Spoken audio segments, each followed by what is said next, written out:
Good morning. It's me, Velma Hagar. And this morning we're going to talk about the giants in our life. You know the old story of David and Goliath?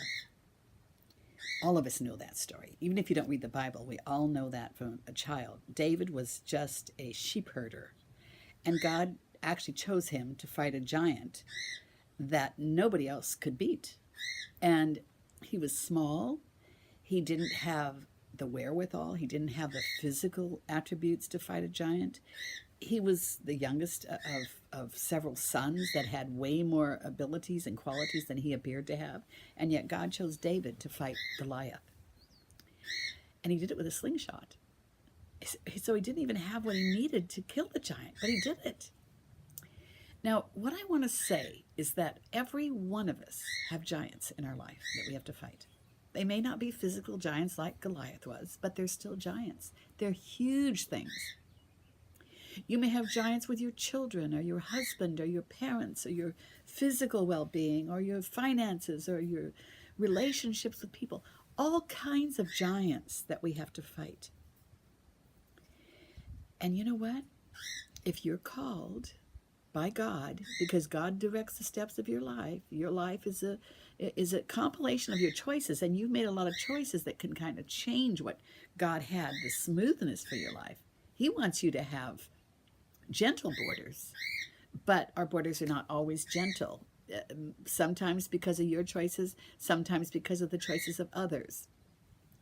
But there's always giants in everybody's life to fight.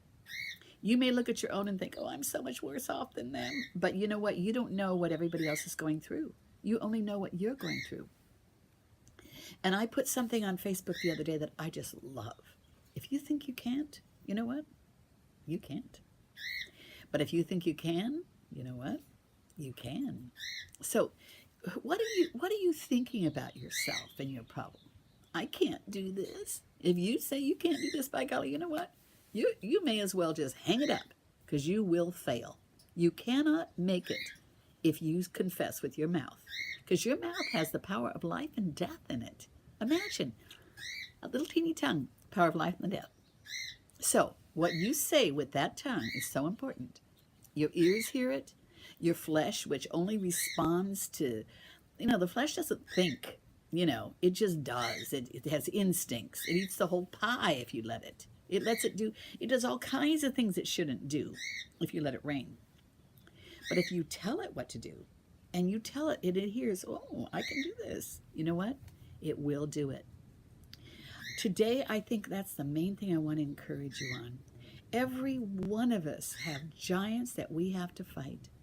And God says 365 times in the Bible, fear not. Be strong and courageous. Courage does not happen to just anybody. Courage is a decision. Courage happens to ordinary people like you, heroes. It's an ordinary person like you that decides, you know what? I'm going to do this. I can do this. And there's a scripture that says, I can do all things through Christ who strengthens me. So remind God of that. You know what, God? This is a rough one for me, but I know with your help, I can do it. So I'm asking you for your help. We can do everything we set our mind to do. We are strong and powerful people. Be strong and courageous. If you whimper and you whine and you waver, you get nothing from God. You'll never be successful, ever. If you whine and complain, you will never be successful. Hear that? You have to get in there and you have to come out swinging. You be gentle as a dove and wise as a serpent. You have to be wise and gentle, but you have to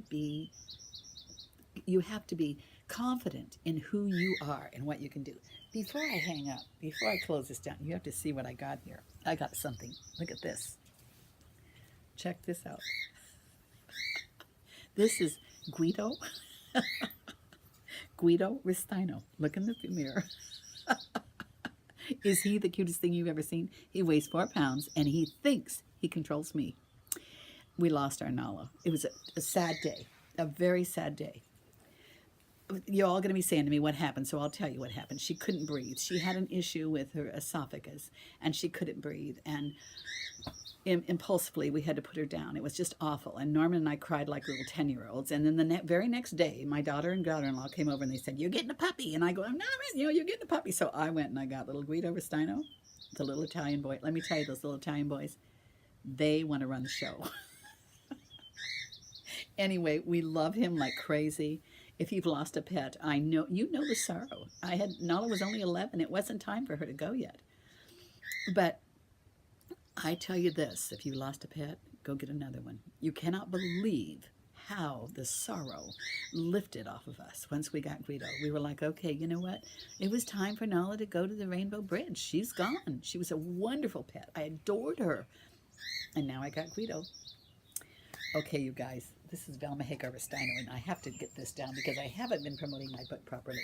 My book is off the charts. Look at this when it's outside. It's all worn. I keep it outdoors and read it every day myself, and I'm going to tell you, you will love it.